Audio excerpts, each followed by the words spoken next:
मैं आसाम से आया हूँ। आसाम से लड़का है।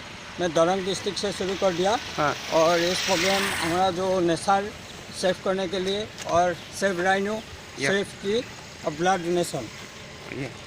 आपका नाम? नमस्ते, मेरा नाम गौरी शंकर कलिता। मेरा घर दरंग डिस्ट्रिक्ट सिपाचार थाना।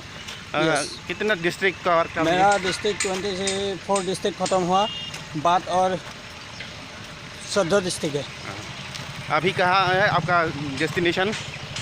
मेरा डेस्टिनेशन जो safe nature safety safe rhino. Safe rhino. हाँ।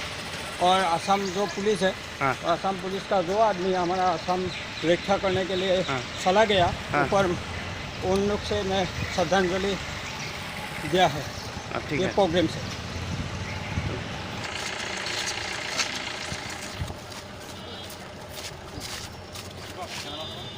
जय हिंद। नमस्ते, सभी लोग के लिए मेरे तरफ से सेवा दिया है और सभी लोग अच्छा है।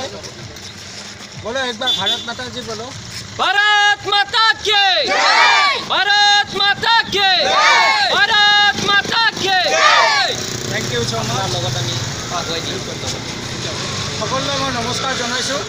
মোৰ উদ্দেশ্য হৈছে প্ৰকৃতি সংৰক্ষণ, ৰক্তদান আৰু লগতে আমাৰ যি অসম আৰক্ষী আছে, আমাৰ যি NCC সকল আছে, কেডাৰসকল আৰু যি স্কাউটছ এণ্ড গাইডৰ কেডাৰসকল আছে, সকলোকে মই এক অনুৰোধ কৰিছোঁ। আৰু আজি মোৰ এটা কাৰণত ভাল লাগিছে, গ্ৰীণ আৰ্মিসকলক লগ পাইছোঁ। সকলোকে গ্ৰীণ চেলুট এটা জনাইছোঁ, বহুত বিগ গ্ৰীণ চেলুট।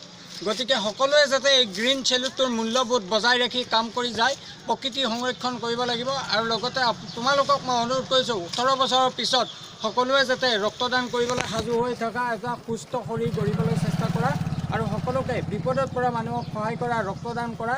আৰু লগতে প্ৰকৃতি আৰু গড় যিহেতু অসমৰ স্বাভিমান, গড় যিহেতু অসমৰ গৌৰৱ, বিশ্বৰ বুকুত জিলিকি আছে। গতিকে গড়ক সংৰক্ষণ দিবৰ কাৰণে সকলোৱে চেষ্টা কৰিব লাগিব। আৰু অসমবাসীয়ে গড়ৰ সংৰক্ষণত ইতিমধ্যে ভাল ফলাফল লাভ কৰি আহিছে আৰু অনাগত দিনতো মই বিশ্বাস কৰোঁ গড় সংৰক্ষিত হ'ব। ধন্যবাদ।